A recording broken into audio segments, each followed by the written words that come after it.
Turn your house into a dream home. It's easier than you think. Remodel, repair, and design your home and garden. This is New England Dream House. Welcome to New England Dream House. I'm Leslie Gaddis. And I'm Amanda Rossiter. First, this week's Dream House. A lot of hard work turned a beautiful tree-covered piece of land into an amazing property. Frog Meadow is located in the village of Newfane, Vermont. Here's a look at 5 of the 10 elements we feel make it a dream house. Meadow is a new house designed to have the feel of an old house. Partners Scott Heller and Dave King built it in 1996 on the Newfane, Vermont site where another house stood 170 years ago. I think this house is so special because of the way it's sited and the fact that there was an old homestead here, even though it had been gone for many years when we built. We came here, I climbed a tree and looked at the view, we looked at where the old house was, and it was just instant, like, this is it. The frogs that inspired the name of the house live in the pond on the property. There are also frogs in the kitchen and at various places on the 10 acres of developed land. Item 10 on our design list is the master bedroom. The master bedroom is actually one of our favorite rooms. When we designed the house, we knew it was facing due south, and since it's always nice to wake up with lots of sunshine, we placed the master bedroom in an atypical space, the southeast corner of the house. So it's always sunny, it's always bright. There are generous 16-foot ceilings throughout the top floor. The interior window creates transparency, reinforcing the open feel of the house. The high ceilings also benefit the master bathroom. Item 9 on our design list. It features a jacuzzi tub with a view. Master bath is another favorite spot because it has wonderful views going up the hill. Our neighbors have a big field that backs on our backyard. You can sit in the large jacuzzi tub and either look out the window or look into the big mirror over the sink and get a gorgeous view up the hill. The twin sinks are recessed into a wonderful Italian granite countertop. Going down the stairs, you reach item 8 on our design list, the living room. The living room is about 14 by 28, 12-foot ceilings. We have Vermont ash on the floor, and the chimney and hearthstone came from the old foundation stones and the old hearthstone from the house. It's a large room. We like to entertain in it. It's a room to relax in, especially in the place the owners call the napping nook. The entertainment center cabinet is made out of 2 butternut trees the owners had to cut down to clear the property. It houses DVDs the owners can watch on their full-size projection screen. From the living room, you reach item 7 on our design list, the butler's pantry. It has granite countertops and shaker-style cherry cabinets. Not all of the doors cover actual cabinets. Some are false doors put in to create an unbroken line along the pantry. Rich ingredients make the roomy kitchen item number 6 on our design list. The granite on the spacious island comes from India. I've been here cooking with probably 30 people in the room, and they're not in my way. And I'm able to be part of the party that way, which is really nice. Owner Dave King used to be a professional chef, so extra care was given to the design. I just like to have a good space for working. You know, BTUs are very important to me, so we got a Viking stove. Heat is important. You know, regular domestic residential stoves I don't feel just don't put out, and you just can't cook as well. Stephen Hunnick, an artist best known for his dog portraits, designed the dining room table placed at the end of the kitchen. It's made from rare red birch that had been at the bottom of a lake for 200 years. The wood is so heavy, it's tough to pick up the carved chairs. Coming up on New England Dream House, we go outside to explore 5 outdoor elements that make this a New England Dream House. Okay, so why Frog Meadow, besides the fact that we saw the little critters? Scott and Dave, it seems, needed a name for their house because they were hosting a Thanksgiving dinner and they wanted a title to use at the top of their menu. They figured they have frogs and they have a meadow, so the name stuck. Now friends send them decorative frogs from around the world. Perfect, right? I like it. It works. It's creative.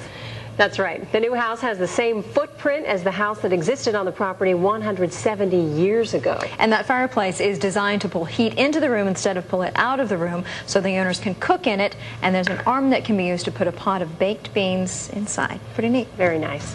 But first, our dream house. It is Frog Meadow Farm, a house recently built on the Newfane, Vermont site where another house stood 170 years ago. We already showed you 5 of the 10 design elements that make it a dream house. There was the master bedroom with its high ceilings and hand-carved furniture. The master bathroom featured a jacuzzi tub and Italian granite countertop. The living room is very large. The fireplace was made with foundation stones from the original house. The butler's pantry seamlessly links the living room and kitchen with beautiful cherry cabinets. And an Indian granite-topped island anchors the kitchen, which also features a one-of-a-kind wooden table and chairs. Our final 5 elements take us outside. Let's take a look. It rained the day we visited Frog Meadow in Newfane, Vermont. The water only served to add a layer of dew to 60 acres of grounds that can only be described as pastoral. Owner Scott Heller says the setting makes the house special. When it warms up around here is that we have all the windows open, and it's just like the inside is the outside. The breeze runs through the house from room to room. The light from outdoors comes in, the sounds of the birds, the sounds of the weather. It's just a wonderful thing. It's like living in a big tree house. There's a secret way to leave the house, a tunnel. It is item 5 on our design list. Owner Dave King demonstrates. So since Scott and I both do a lot of mountain biking and stuff, we built this cool thing called the tunnel. And you open it up, and you go in, and just like in The Wizard of Oz, when they open the door and everything goes from black and white to color, here's the cellar with a view.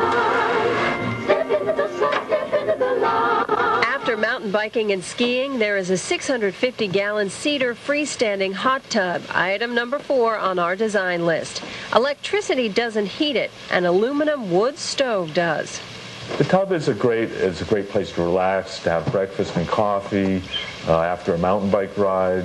It's nice, especially in the winter after a cross-country ski when you're really chilled. It's nice to jump in the hot tub. It might be snowing out, you're having a glass of wine. It's a really cool spot to see the gardens and hang out. Besides the 2,600 square foot house, there is also a 700 square foot barn on the property, item 3 on our design list. The bottom floor is a garage. The top floor has an enormous room used as everything from an in-law apartment to a study to a boardroom for meetings. Scott and Dave had some help designing the gardens, which are number 2 on our design list. A Dutch gardener named Edwin de Bruin. He helped them create a master plan for the garden. We really wanted something that would be very low maintenance, yet be good for year-round use and year-round enjoyment. In addition to having all kinds of perennials, all kinds of annuals, we've got fruit-bearing plants all around the gardens, in addition to the asparagus, raspberries, blueberries, and strawberries. A 12,000-volt electric fence keeps the deer away, but other creatures are more than welcome in the gardens. The bees. There's a working hive, and the honey it creates is delicious. The name for the property, Frog Meadow, comes from item number 1 on our design list, the pond. The pond was here when we bought the property. There were many trees on the property, but very thick. We cleared all of that from here down to the pond and beyond a little bit. We scooped the pond out. It's been pretty much filled in. It's 12 feet deep. It's fed by a little brook that comes through. And in like the weather we've been having, where it's been in the 90s, it's a great place after a bike ride and you're all hot. You just go jump in, and it's a great place to float around with the frogs.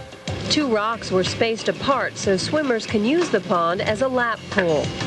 Scott and Dave refer to this as the gnome boardroom. From the house, it looks like you could sit there, but up close, you can see it's just too big. It's made from rocks and stumps found on the property.